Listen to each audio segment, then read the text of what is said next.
Hello,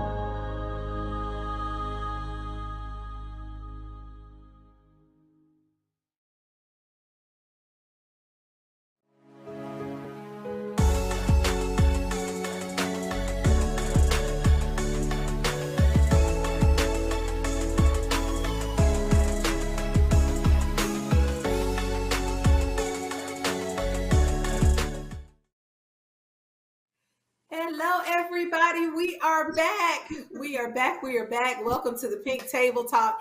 Thank you so much for tuning in with us on our stream on Hope TV. Today, we are back with our special guest. I know you all enjoyed last week. I enjoyed it. It was really good, right? That part one was amazing. We got Pastor Jeff Fauntleroy. Say what's up, Pastor Jeff. Hey, how you doing? Namaste. So good to see. He's so much fun. And we've got our co-coordinator of the women's ministry, Miss Deidre. Hey, Deidre. Hello. Glad to be here. Yes, most Hi, definitely. Deidre. And of course, the man himself, Mr. Ron Clemens. What's up, Deacon Ron? Hey, I'm good. How y'all doing? Good to be back. Like last week was exciting. Again, we appreciate y'all having us. We're excited to be here. And look, we're ready to talk about it some more. Let's do it. Yeah. So I'm your host, Laria Reed. We are here. We are picking these men's brains. We are finding out some information, some questions that some of our women have that they want to know, that many of us want to know. And we just got this platform today. So make sure that you tag a friend, put somebody's name in the comments so they can watch it, share it with somebody, text them, let them know that we're on, because this is some good stuff with these two guys and what they've given us so far. So I'm going to let Deidre lead off with our first question, and I'll come on back. Miss Deidre, what you got? I want to know what question you want to know. Y'all ready? Okay. Let's go. So this question is mainly about you two. Okay, so what lessons have you learned, or what have you learned about yourself from dating and being in relationships? Good and bad. Oh, man. Honesty is the best policy. Honesty is the best policy. Real talk. Like, be able to communicate effectively, the good and the bad. Like, when you see that there's a potential for things to go bad, be honest. And if you are the cause of it, be all right with saying, hey, listen, I messed up. I'm sorry. How can we get this right? Because if you're dating, prayerfully you have thought about your future and what you want the person that you want to be with for the rest of your life, or if you just want to be with a person for a period of time. Either one, I pray that you have given some thought to the person that you want to be around. So be honest. Be honest. And if in fact you feel like, you know what, this is not what I thought it was going to be, I'm sorry, I had a great time with you, then, be a friend in that. Be honest in that. But, if you're looking to get married or something like that, again, whatever it is, be honest. Be honest. Honest to God. It helps. Wow. Yeah. Okay, Ron. I agree. Coming from, and again, I'll give an example from somebody who was married for a long time. What I've learned is know what you're willing to put into a relationship before you get in a relationship, and be willing to maintain that energy and all of that throughout the duration, through the peaks and the valleys and all that, because all of those will come. So that's one thing you have to really know what energy it takes, and be willing to keep that energy. Because now, and I'm being very transparent, that is something that I failed at in marriage, is maintaining that energy, and that and that chemistry that it takes from a man's standpoint to in a relationship. So you have to know that that's what it takes, and you have to be willing to be okay with being wrong. You have to be, that you won't know everything. So you have to be honest with yourself, and you have to be honest with yourself about your shortcomings and what it takes to fix shortcomings. So you have to learn. So for me, I've learned that. Now, some people learn it in different stages. Some people learn it while they're married. I learned some. I'm learning things as being a divorced person. You look back and you look at mistakes that that you made. And for me, it's about looking at more of what I could have done, because it's easy for me to look back and say, well, if they would have done this, and be honest with you, you go through those stages and say, well, if they had done this, if they had done this, if they had done this, and part of that may be true, but that's not going to help me, and that's not going to help if another relationship comes along. That's taking that into something else is not going to help. So you have to look at where am I, and what do I need. And so I've learned patience. I've learned what's really important to me.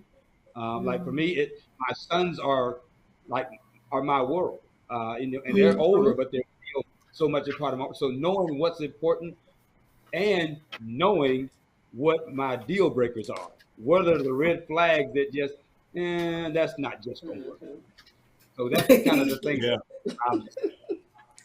Yeah, and include the person in what it is that you're trying to achieve. If you're, let's say you're in business or you're trying to do some things, include that person, communicate to that person what it is that you're trying to do, so they feel a part of it. Don't, you go one way, this person goes the other way.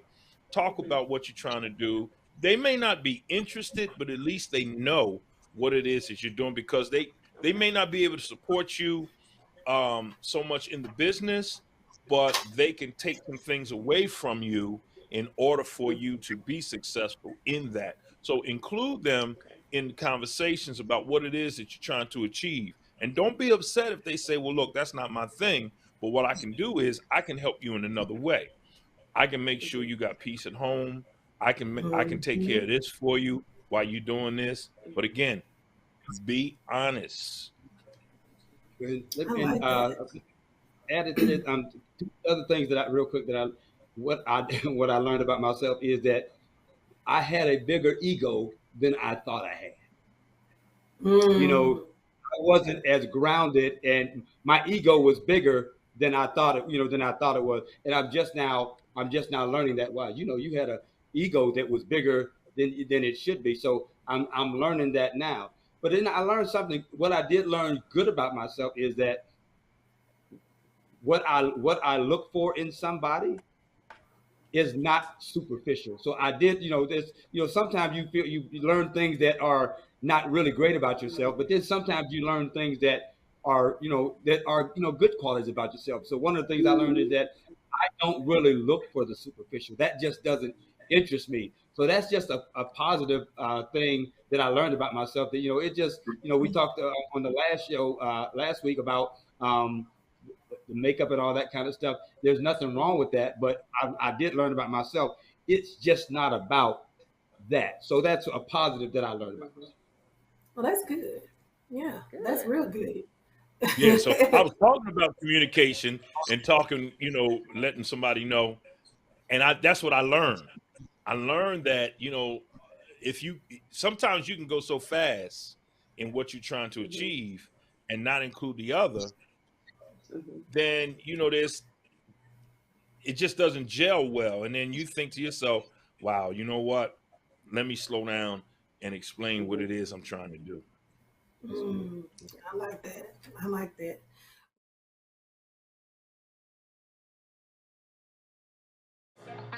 What's up, everybody? This is Jason Claiborne, and you're tuned in to Tea and Worship with my sister Mignon and my brother Chris and Corey on Hope TV.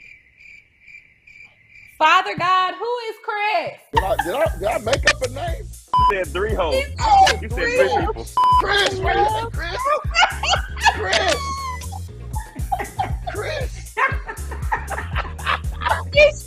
Let's do it again. Oh my God. What's up, everybody? This is Jason Claiborne, and you're watching Tea and Worship with Mignon and Corey on the Hope TV. All right, I don't know where Chris came from. Bless all the Bless- Chris's in the world right Wherever now. you-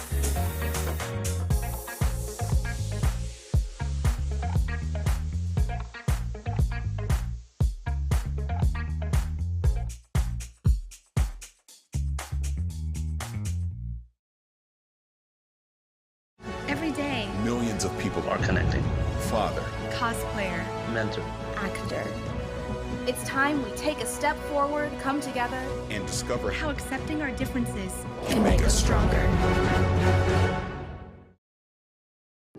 When will someone know that they need a coach? If you're looking at your life and you're taking an evaluation of yourself and you're not happy with where you are and you can't seem to come up with what you need to do to become happy, then, you know, a life coach may be that individual that you need. Now, if you're just having a rut, just, you know, a week at a time and you can kind of talk yourself out of it or you get over that, you may not necessarily need a life coach. But when you are really stuck and you've tried this and you tried that and it's not working for you and you just feel like you need more, then I definitely believe that a life coach would be someone that you can reach out to.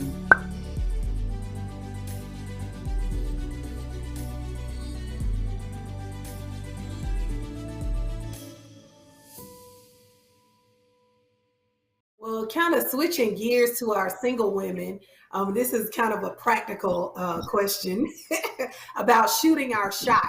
That is, you know, some of us are out here balling, some of our ladies, and they're shooting shots left and right. They're like, hey, how are you doing, brother? They don't wait for you to come up to them. They come up to you and say, hey, how are you doing? You know, my name is so-and-so. Would you like to grab a coffee? Or, you know, and what is that cool? Do you all feel like woman should, I'm trying to figure out how to put this. Is it a way to shoot your shot that's cool? Or is there a way that's not cool? Or should a woman, from your perspective, just come on out there and say that she has feelings for you, she likes you, she wants to start something? Or should she wait for you all to make a move? Like, what do you think? You know what? Can I jump in here? Mm-hmm. It's funny, man, because when I saw my wife years before we started dating, I shot my shot. You know, I was like, oh, so, you know, I'm getting ready. She lived in Philadelphia. I was in Atlantic City, in Jersey. I was like, hey, I'm getting ready to come to Philly. You know, like, hey, where you live in Philly? Maybe I can stop past and see you. She said, oh, around so-and-so, you know where this street is? I was like, yeah. So it wasn't no address. I was like, oh, okay, boom. So I saw her maybe a year or so later, and I was out, you know, at a local place that we used to hang out at, be friendly and stuff. And she was like, Jeffrey. I was like, oh, okay. What's up with this all of a sudden? Last time I shot my shot, you know, you shut me down. And so I was like, oh, okay, what's happening? And you know, we hung out from there, and yeah, she shot her shot. She let me know that, you know, she was interested. I was like, oh, okay. And so, you know, if it's tasteful, you know, yeah, if it's tasteful. Yeah, Look how you looking. Now y'all see what I do. I deal with on our show every week. Yeah, right. He's like, he'll say if it's tasteful, then I'm like, well, what does that mean? He's absolutely right. There's absolutely nothing wrong with a woman doing that. There's nothing wrong with it at all. Again, men like to know, just because again, a man might have his eye on somebody and not know her status or anything, and she may be thinking the same thing. So he may be just kind of waiting to see, because sometimes men don't want to be disrespectful in their approach. So you know, we kind of hold back until we get more information. So if she if she's interested, there's certainly nothing wrong with at all. How you shoot your shot is more important. Right. Shooting your shot, again, showing a picture of you turned around with your behind all sticking on your post and stuff. That's not it. Again, you lead with the best part of you. And if you leading with your behind and that's the best part of you, guess what? No, thank you. Not again. It depends on what you're looking for. Now, you looking for a one night stand or somebody to just kick it with for a minute. But if you're looking for somebody who, like, I'm ready to spend quality time with somebody and do, travel with, go to museums with, go to church with, have dinner with, spend time with, then there's nothing wrong with it. But we want the best part of you. And again, so you saying, hey, and I ask you a question, are you dating or anything, or if you have their number, texting them, something like that, or even, sending a message to a friend, hey, can you find out about them? And hey, this person wants to know your status.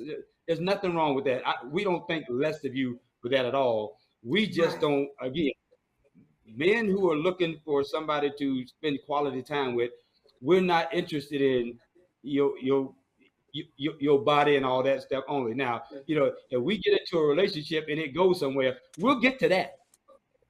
We'll get to yeah. We'll get to that. We'll get to that. We don't. We'll wait for a quality woman. We'll wait for that. We're not trying to rush to get to that point. Yeah, and you know what? Like when my wife shot her shot, it was just an opening. That hey, I see you. Hey, I see you. Hey, I'm interested. Hey, I'm here.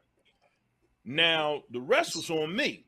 So, I would say, yeah, shoot your shot, but still let us hunt. Let us be men, because that's what we do. That's good. That's a great point. I was going to tag on to that. Yeah, just don't just open up the gate and let us in. Right. Like, let us, let us do what we know how to do. Let me show you that, I'm interested in you. Let me show you what kind of guy I am. Let's talk. Let's hunt. But if you just open up the door like, here you go. Yeah, that's good. You make the introduction, but let us don't try to open up. And here's a mistake that some ladies make. It's okay for you to express, to express how you feel, but don't try to lead the relationship. Yeah. You know what I mean? That's fine for you to say, hey, I like you. But like Jeff just said, okay, all right, you like me? Okay, I like you too. Now let me take it and run with it. Let me lead. Don't you, well, next week we going here. And then next week, whoa, back up. Let me take the lead. Don't you try to rush it, because like Jeff, we do like to hunt. And we do like, knowing you like us is one thing, again, but a man still wants to prove himself to you. And he can't prove himself if you always up in his face where he like, well, it's too easy. Now, we don't like a real man. We don't want it to be that easy. A real man. Yeah, we don't want it to be. A real man wants to hunt. Yeah, we chase after the stuff that we find valuable. Miners don't go in the ground, looking for, look stone. They looking for diamonds and rubies and stuff. They spend time. So yeah. Trying to get that down. I like that word, the opening. So I get that what you were talking about with your wife, Pastor Jeff, about her. She gave you the clearance, like, right. Whenever you're ready, I'm here. But she did it in a subtle way, a feminine way, to make you feel like you could step in. Right. Okay. Right. And I think that's the part that's really shooting your shot, is opening the door. Yeah, and sometimes you don't even have to go and say a whole lot. It's your body language sometimes. If a man comes up to you, but sometimes shooting your shot is if a man approaches you, just being open, and if your body language lets him know, okay, she's receptive. You don't even always have to say anything. That that shooting your shot is, he goes up and he compliments you. Thank you very much. I try to look my best. You never know who might be out here. That's letting him know in a subtle way. Okay, she might be down for it. I've been checking her out. So, you don't always have to go up and go all the way, but just be, like I said, create an opening for a man to come in. Yeah. That's it. Y'all got some good, y'all putting us in the spot with these questions. Good. I'm trying to tell you, set the path. Set the path. Set the path. Okay. I like that. I hadn't thought about it that way. I like that a lot. All right, Deidre, it's back on you. I'm trying to see, what do I want to ask the men? Anything you want, Deidre. Anything you want.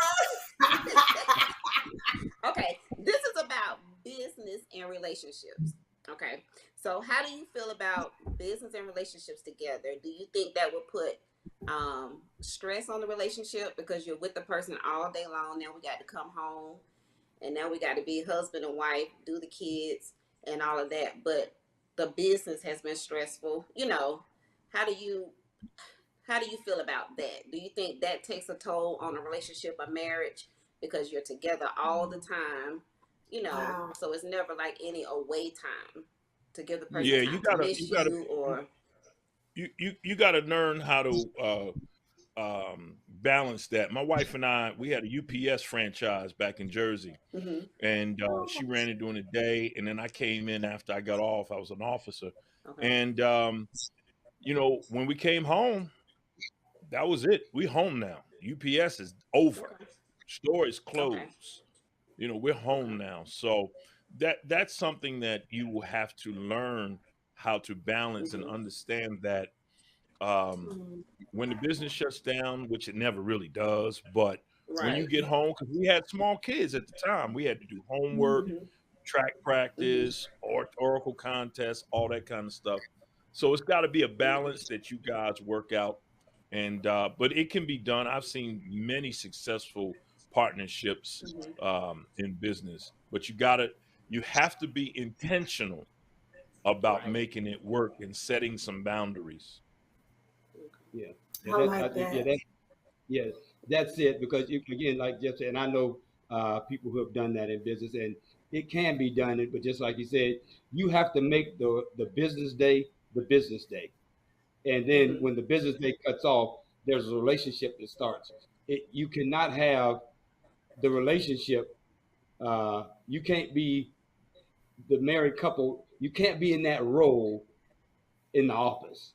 You're married, but you have to. It's business. So even if you interact during the day, it's business. It's hey, this is the business. It's about getting this thing from point A to point B.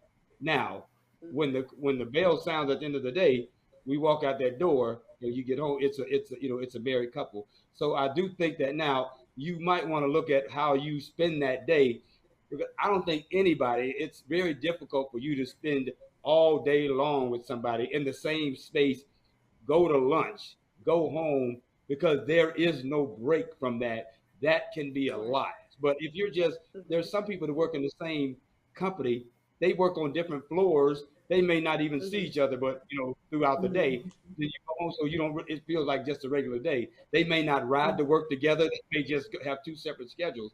So I think it's easier that way. But if you have to be in the same space, you have to create those boundaries as though I'm Mr. Jones and you're Mrs. Jones at work. And when we get off work, hey baby, I'm home and all that, but you just, those boundaries are important.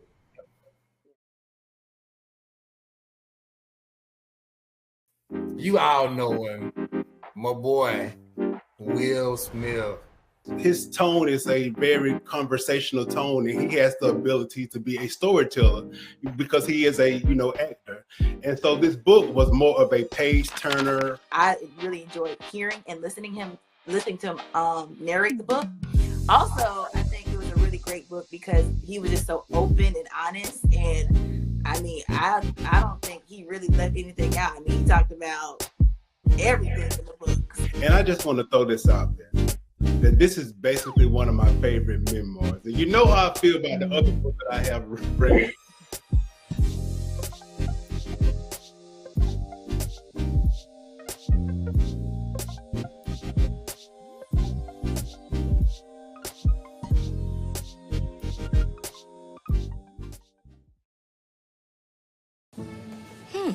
Maybe you can make retirement happen. After all, you made her college years happen. Opening that education savings account when she was little. Spearheading a campus tour. And another, and another, and another, and another. Bam! Deciphering financial aid. She was like, what? But now she's like, you aced planning for college. Now get the tips you need to get on track at aceyourretirement.org. When will someone know that they need a coach? If you're looking at your life and you're taking an evaluation of yourself and you're not happy with where you are and you can't seem to come up with what you need to do to become happy, then, you know, a life coach may be that individual that you need. Now, if you're just having a rut, just, you know, a week at a time, and you can kind of talk yourself out of it, or you get over that, you may not necessarily need a life coach. But when you are really stuck and you've tried this and you tried that, and it's not working for you, and you just feel like you need more, then I definitely believe that a life coach would be someone that you can reach out to.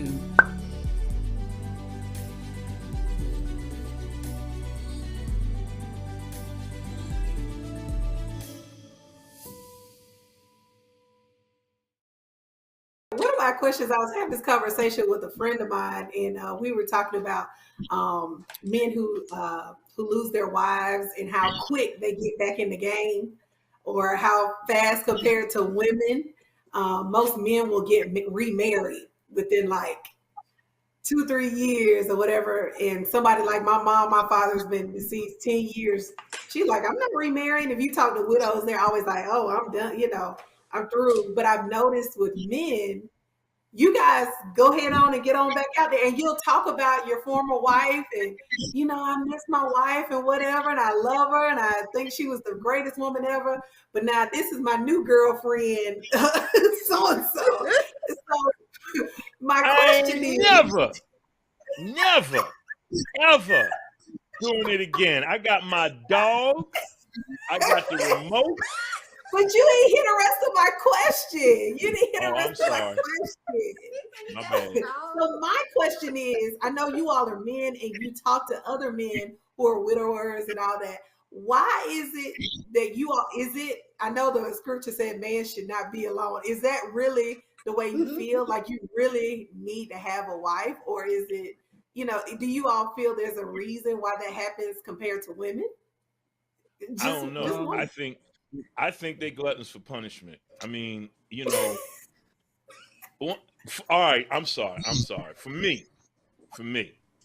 it's year 31. And, you know, God forbid if something happened to my wife, I don't think I would ever be able to do it again, because we've shared so much and we're so open. I don't know if I had the energy that it takes to establish that again. And so for me, I'd be good. You know what I mean? I got my dog, you know, I got my kids, I got my grandkids. I'm just gonna chill and watch Netflix and chill. Yeah. I think it depends on where you are in life, because especially when you have older men, and something like that happens, the thought of being an older man, you get in your 70s and that happens, and you've been married 40, 50 years, the thought of spending those last 70s. Not yet. You get that. That's what he implied. That's what he was saying was, he's like, wait a minute, is he talking about me? No, not but the thought of living those last 20 years or so, if you have them when you're 70, it could be very depressing, because, you know, that's the stage where a lot of men are retired. They're thinking about traveling the world with their spouse. And when that spouse leaves, and now you're left, your kids are usually grown. Sometimes your grandkids are grown. So it's just you. So the thought of having that companionship is there. And I think, you know, when you're younger, again, and you can think about it, divorce similarly. You know, some people get divorced and then in a year or two, they're right back out there. Sometimes, you know, some of it takes a while because there's no rush. And for a lot of people, especially if you lose a spouse, you want to make sure that what you get the next time is not the same, but the quality is there. You don't want to have a great 55-year marriage and then you know, you go out and now this next person is just coming in. They're nothing like your former wife. They don't cook, they don't clean, they don't want to travel. So you like, wow, what did I do? So you know what? No matter how you find yourself single again, I think you want to kind of find out, make sure that, I know for me, if that ever happens again, I don't want to make the same mistakes that I made before. You know, you want to learn and be at a place to where I am ready to receive that now, and I'm at a good place emotionally, all and financially, all of that, because all that plays into it. Some people do it again because I can't do this by myself. I need that other income. So you just have to look at all of those things. So I just think there's a myriad of reasons, but I think companionship is probably the first one. That some people just the thought of just being alone in that old age is is a lot. Women are usually the caregivers and the ones who run the house, so they're used to doing taking care of managing that household. So they are a lot of times more equipped. Y'all not gonna starve. y'all know how to pay your bills, and y'all gonna be able to sustain yourselves. Men, sometimes we gonna be going to church with a purple suit on and a blue tie and yellow socks because she's not there to match her clothes up no more. So we need that. Nah, I'm good. I'm good. Y'all need some help, is what you sound like you're saying. Nah, I'm good. I may have a friend zone. You know what I mean? Like, okay, friend zone, but all that other stuff, nah, I'm good, man. I'm good. Let me tell y'all something. I pray Pastor Jeff is never single, ever. Because that thing there. Yo, y'all in trouble. If I'm single again, man. I tell one of your children they gotta move back in with you to monitor you. You would need he would need supervision. Immediately. Immediately. Yes. Exorcisms. Jesus, Mary, Joseph, John, James, Obadiah, everybody. Everybody need to go get help because that thing there with that beard right here. I'm be on my big Denzel.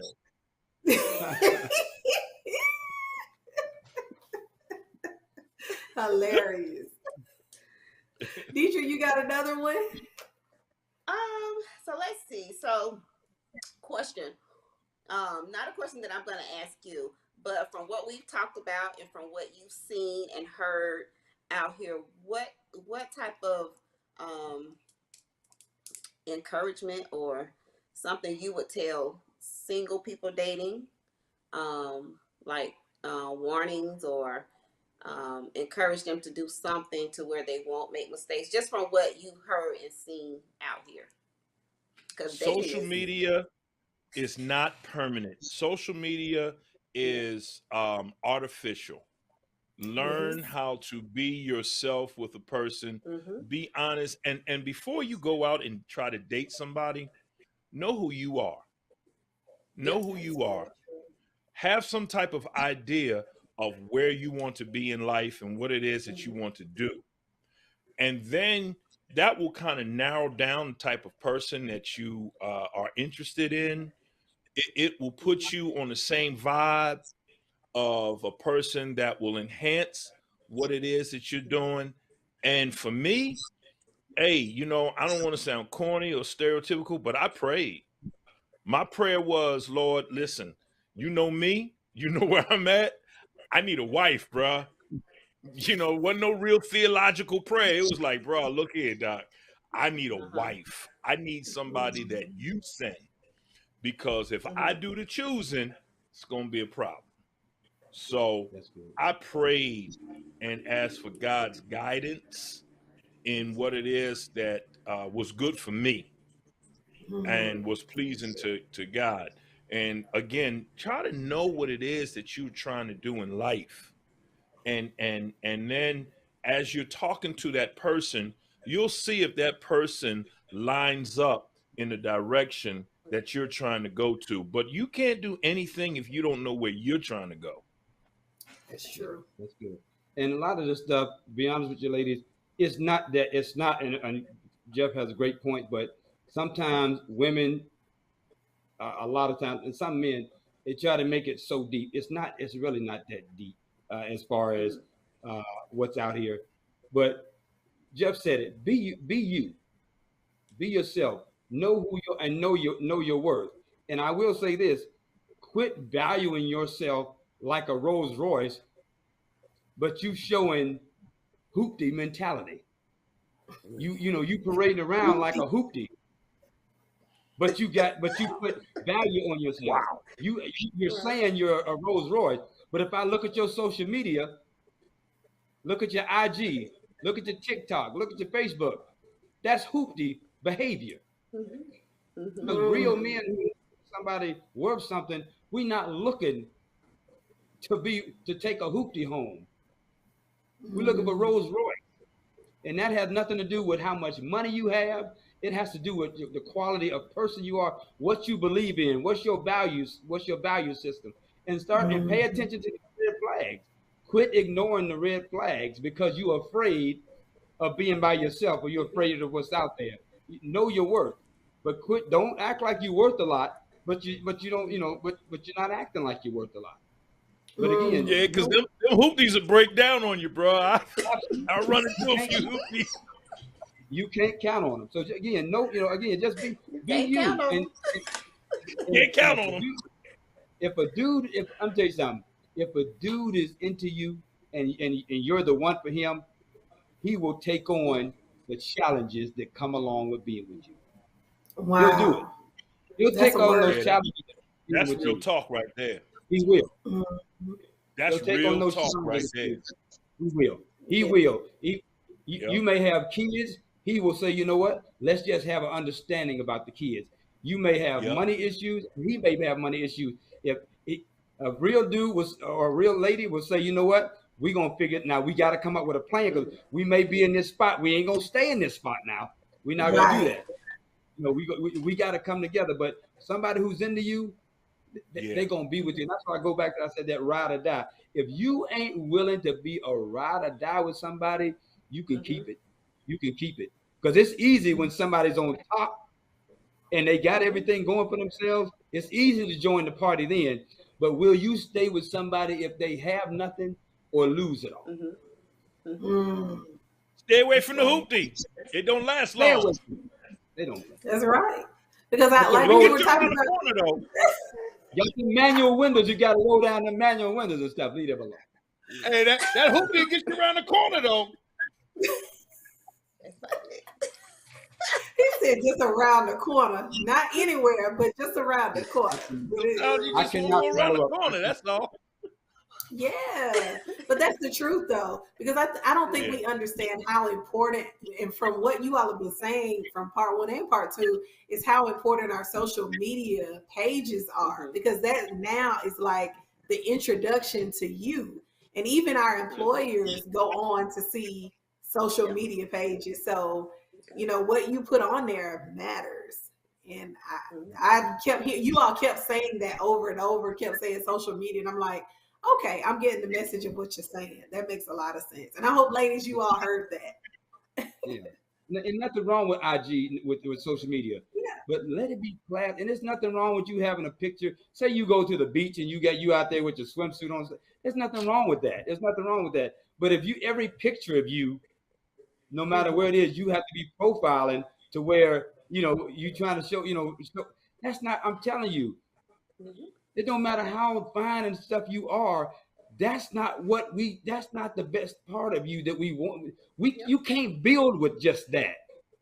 That's and right. Some women and some brothers think that you can just build with your good looks and your position. You can't build nothing with that.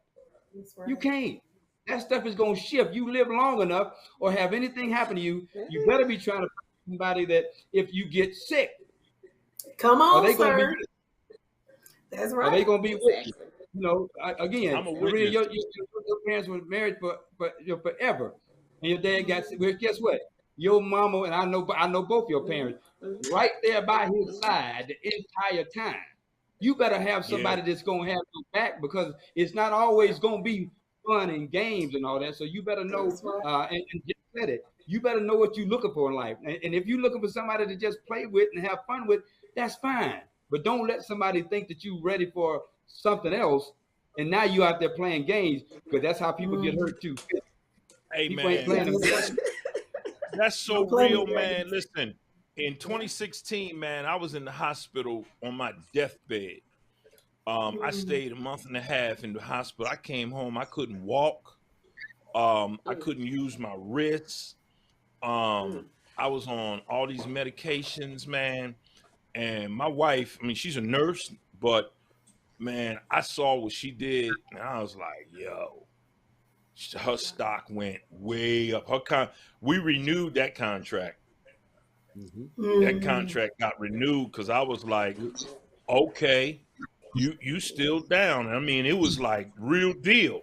Like, here's what we're gonna do. We're gonna get this, we're gonna do this. It was we. And she shut some stuff down, like, no, y'all can't do this. Because I was pastoring at the time. So, you know, she really shielded folks from, you know, because, you know, the pastor, everybody want to do this, want to do that. And she held her ground. She held her ground, like, no, I got this. And I was like, oh, okay. And that was really not her true character at first. But she realized that, okay, I got to step up and protect our investment.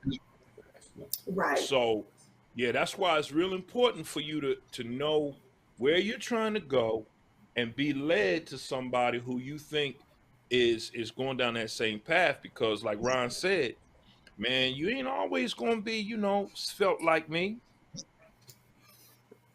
That's right.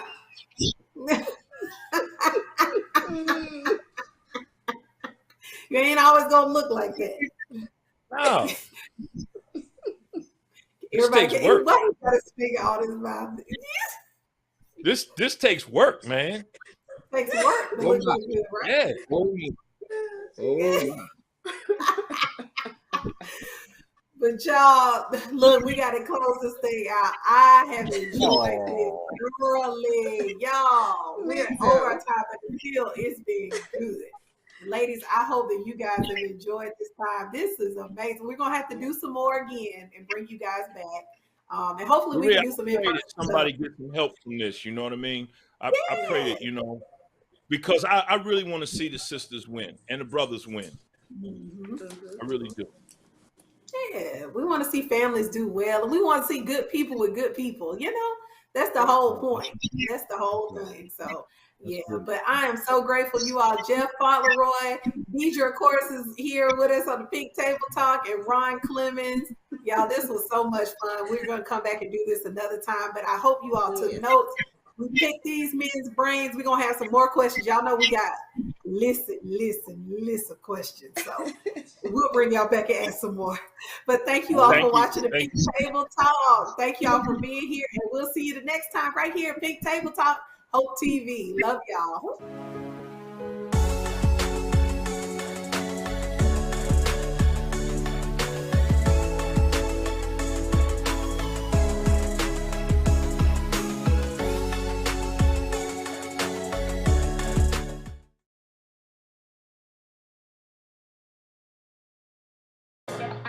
What's up, everybody? This is Jason Claiborne, and you're tuned in to Tea and Worship with my sister Mignon and my brother Chris and Corey on Hope TV. Father God, who is Chris? Did I make up a name? You said three hoes. You said three people. Chris, man, Chris.